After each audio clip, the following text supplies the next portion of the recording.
Season మారింది, చలి వణికించేస్తుంది. ఇలాంటి సమయంలో హాట్ గా సూప్ గొంతులోకి జారిపోతుంటే ఎలా ఉంటుంది? అది కూడా ఫేమస్ మటన్ పాయా సూప్ అయితే ఇంకెలా ఉంటుంది? జిందగీ కుషనాల్సిందే కదా. అందుకే హైదరాబాద్ వాసులు ఇప్పుడు పాయా వైపు పరుగులు పెడుతున్నారు. ఇంతకీ ఏంటి పాయా, దీన్ని ఎలా తయారు చేస్తారు, ఎందుకంత ఫేమస్ అయిందో చూద్దాం. భాగ్యనగర వాసులను చలి వణికించేస్తోంది. ఇలాంటి టైంలో ఏది తిన్నా వేడిగా ఉండాల్సిందే. దీంతో పొగలు కక్కే వేడివేడి పాయాను ఆశ్రయిస్తున్నారు నగరవాసులు. హైదరాబాదీ దమ్ బిర్యానీ ఎంత ఫేమసో మటన్ పాయా కూడా అంతే. ఇది టేస్ట్ మాత్రమే కాదు, హెల్దీ కూడా. ఇందులో నేచురల్ కొలాజన్ ఉంటుంది. ఇది పేగులకు మేలు చేస్తుంది. అలాగే చలికాలంలో అనారోగ్య సమస్యలు వేధిస్తుంటాయి. పిల్లల నుంచి పెద్దల వరకు దగ్గు జలుబుతో బాధపడుతూ ఉంటారు.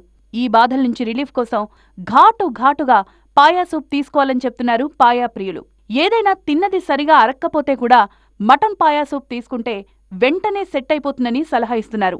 स्पेशली हमारे पास ये मरक रहता, मटन मरक बोल के ख़ास तौर पे ऑथेंटिक मरक हमारे पास बनता, जो कुक्स है हमारे पास पूरे अफगानिस्तान के है। बेसिक जो रेसिपी है इसकी पूरी अफगानिस्तान के रेसिपी को फॉलो करके हम लोग बना रहे हैं। बॉडी की वो आपको हीट रखता है, समझे, आपको ज़्यादा सर्दी नहीं महसूस होती। మేక లేదా గొర్రె కాళ్లతో తయారు చేసే పులుసుని పాయా లేదా కాళ్ల షేర్వా అంటారు. కొంతమంది కోళ్ల ఎముకలు కూడా వాడతారు. అయితే ఎక్కువగా మటన్ పాయానే ప్రాచుర్యం పొందింది.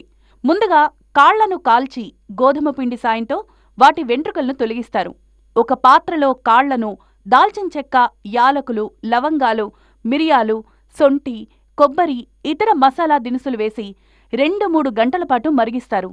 అనంతరం కారంపొడి, ఉప్పు, కావలసిన పదార్థాలు వేస్తారు. అధికంగా సూపుంచి అన్నీ కలిసేదాకా మరిగిస్తారు. దీంతో घुमघुमलाडे पाया सिद्धमవుతుంది.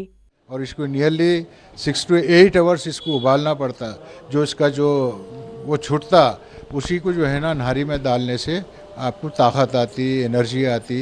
इस वजह से हमारा होटल ज़्यादातर मशहूर पाए के लिए बहुत मशहूर होगा हमारा।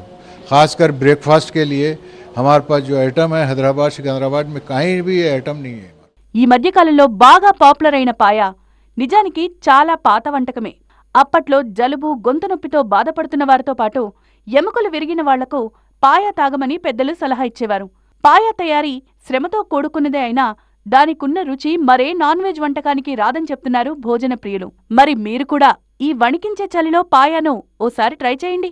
తెలుగు రాష్ట్రాల్లో ఒక్కసారిగా చలి పెరగడంతో తెలంగాణ వ్యాప్తంగా అనేక ప్రాంతాల్లో ఇప్పటికే చలి మంటలు కూడా చాలా ఎక్కువగా వేసుకుంటున్నారు. హైదరాబాద్లో మనం చూసుకుంటే ఏకంగా పాయా చాలా షార్టేజ్ అవుతుంది. ప్రధానంగా హైదరాబాద్ పాత బస్తీలో అనేక హోటల్లో చలికాలం వచ్చిందంటే ఎక్కువగా పాయా అమ్ముడుపోతుంది. కానీ పాయా కూడా నార్మల్గా ఇక్కడ చాలా షార్టేజ్ అవుతుందనేసి నిర్వాహకులు చెప్తున్నారు. సుమారు 10 గంటల నుంచి వేడైన తర్వాత, బాగా ఉడికిన తర్వాత దీంట్లో నుంచి వచ్చే రసమే పాయా అంటారు.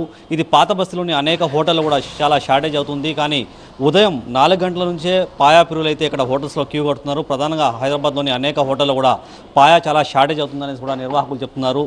ఇప్పటికే చాలా ప్రాంతాల నుంచి హోటల్ కాలు కూడా తెప్పిస్తున్నాము. అప్పుడు కూడా ఇక్కడ కస్టమర్లకి మేము ఇవ్వలేకపోతున్నాం. చాలా వరకు అయితే ఇచ్చే ప్రయత్నం అయితే చేస్తున్నాము. కానీ మార్నింగ్ అవర్స్లోనే 4 గంటల నుంచే కస్టమర్లు ఇక్కడ క్యూ కడుతున్నారు కాబట్టి చాలా ఎక్కువగా డిమాండ్ రోజుకి పెరుగుతుందనేసి కూడా హోటల్ నిర్వాహకులు చెప్తున్నారు. ప్రధానంగా మనం చూసుకుంటే పాత బస్సులోని అనేక హోటల్లో చలికాలంలో పాయా, మరగ్, సూప్ లాంటివి ఇలాంటి ఆహార పదార్థాలు ఇక్కడ జనరల్గా పబ్లిక్ తీసుకుంటుంటారు. ఇలాంటి ఆహారాలు తీసుకోవడం వల్ల చలికి తన శరీరాన్ని కాపాడుకునే విధంగా ఉంటుంది. మరోవైపు చాలా హెల్తీగా ఉంటుందనేది కూడా నిర్వాహకులు అయితే చెప్పుకొస్తున్న పరిస్థితి. కెమెరామెన్ వెంకట స్వామితో నూర్ మొహమ్మద్, టీవీ 9 హైదరాబాద్.